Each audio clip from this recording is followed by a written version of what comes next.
what they said. The Pope is backing away from what he said, and Trump is backing away from what he said. Trump's backing away from a couple of things that he said. Trump's going moderate on the Pope, and now Trump is backing away from his allegation last Saturday that George W. Bush lied about Iraq. What's that going to do to the Democrat outreach plan? Great to have you folks. It's Friday. Let's hit it. Live from the Southern Command in sunny South Florida, it's Open Line Friday. There is all kinds of confusing stuff going on out there, folks. And you are at the right place to have it all untangled. Intricately woven webs of deceit, no matter where you look out there. And here we are, El Rushmo and the EIB network, here to make the complex understandable. 800-282-2882, the email address, elrushmo@eibnet.com. Grab audio soundbite number 8. I can't wait on this. I can't wait for this to come in the order in which it was given. I do not. This is the second time now that I have heard this, and I'm not. It's last night, CNN, Republican Town Hall, the second night. The first night was Ben Carson and Rubio and Cruz. And last night it was Jeb, Donald Trump, and Governor John Kasich.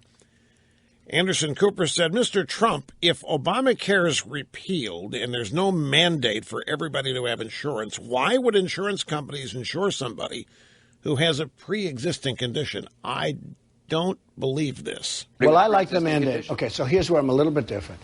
I don't want people dying on the streets. And I say this all the time. The Republican people, they're wonderful people. They don't want people dying on the streets. We're going to take care of them through maybe concepts of Medicare. We have hospitals that aren't doing well. We have doctors that aren't doing well.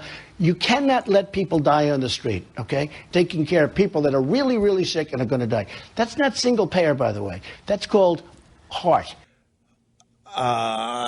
Just not feeling this, folks. In the first place, people are not dying on the street. That's the second time I've heard Mr. Trump say this. Where does this come from? Who's out there saying we can't let people keep dying on the street? There aren't any Republicans saying that. If anybody's saying that, it's got to be a bunch of Democrats, but I don't even know if any of Democrats are saying it.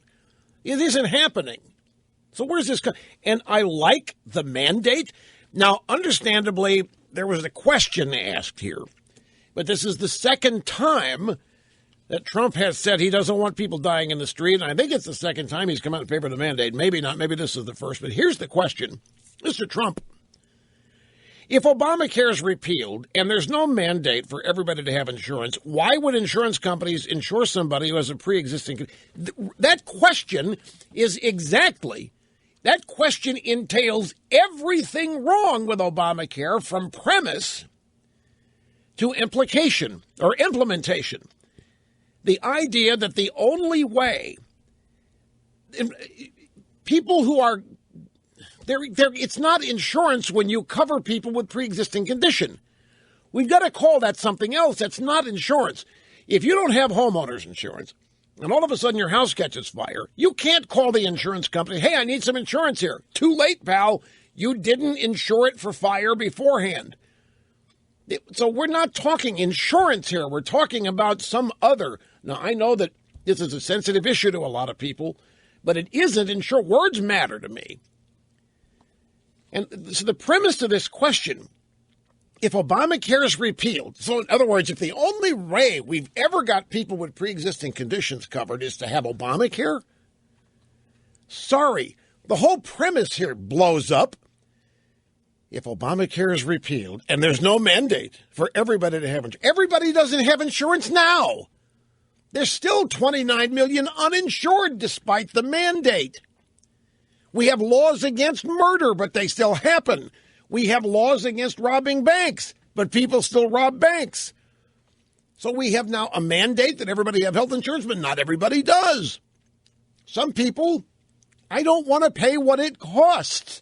I'm 24. I'm not going to die. I'm going to roll the dice. I'd rather have a flat screen and go out and enjoy my life rather than have to comply with your silly, stupid law. I'll deal with it later. What's the fine? The purpose of Obamacare was to cover everybody, well, the uninsured. We could have covered the uninsured for 1/25th of what it's costing to do Obamacare, and we would not have had the government take over the healthcare industry to do it. For the mandate? The mandate, I don't care what the Supreme Court said, is unconstitutional. The mandate? The government forcing everybody, and then here comes Anderson Cooper. This is classic. These libs all think there's magic in intentions. But if Obamacare is repealed and there's no mandate for everybody to have insurance, why would insurance companies insure somebody who has a pre-existing condition? The insurance companies are in this whole thing. This shows how flawed this is. The only reason the insurance companies are bothering to pay for people with so-called pre-existing conditions is because of that mandate. The reason the insurance companies went along with Obamacare is because of that mandate. The mandate making it a matter of law that you have to have health insurance. The insurance companies would have been foolish to fight that. Here's the federal government mandating they don't have to advertise anymore, mandating that everybody have their product, mandating you have to go buy their product.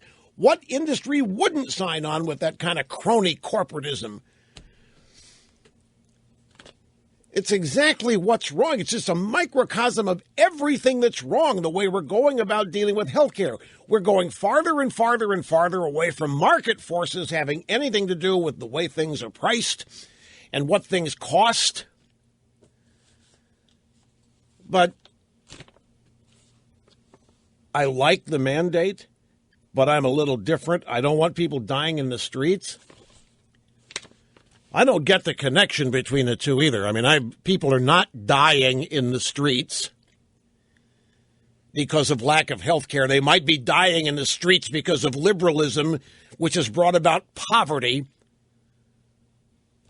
and any other bunch of sorts of misery, untold illegal immigration, any number of things could have. But I don't even think it's the case that people are dying in the street from anything.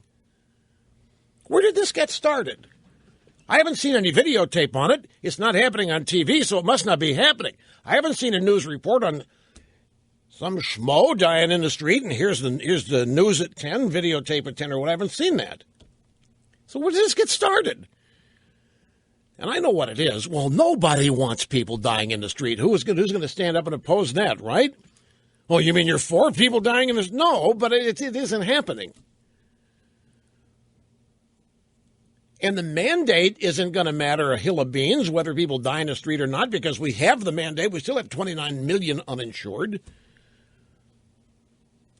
And Obamacare doesn't cover illegal aliens. Well, theoretically, it doesn't. I mean, that's another thing. Supposedly, Obamacare doesn't cover illegal aliens, but I bet it does. They show up at the ER. So who is dying in the streets? Anyway, I'm going to circle back to this here, folks. I had this at audio soundbite number 8. I told a broadcast engineer, you keep that near the top of the stack, because I don't know if I'm going to be able to put this off.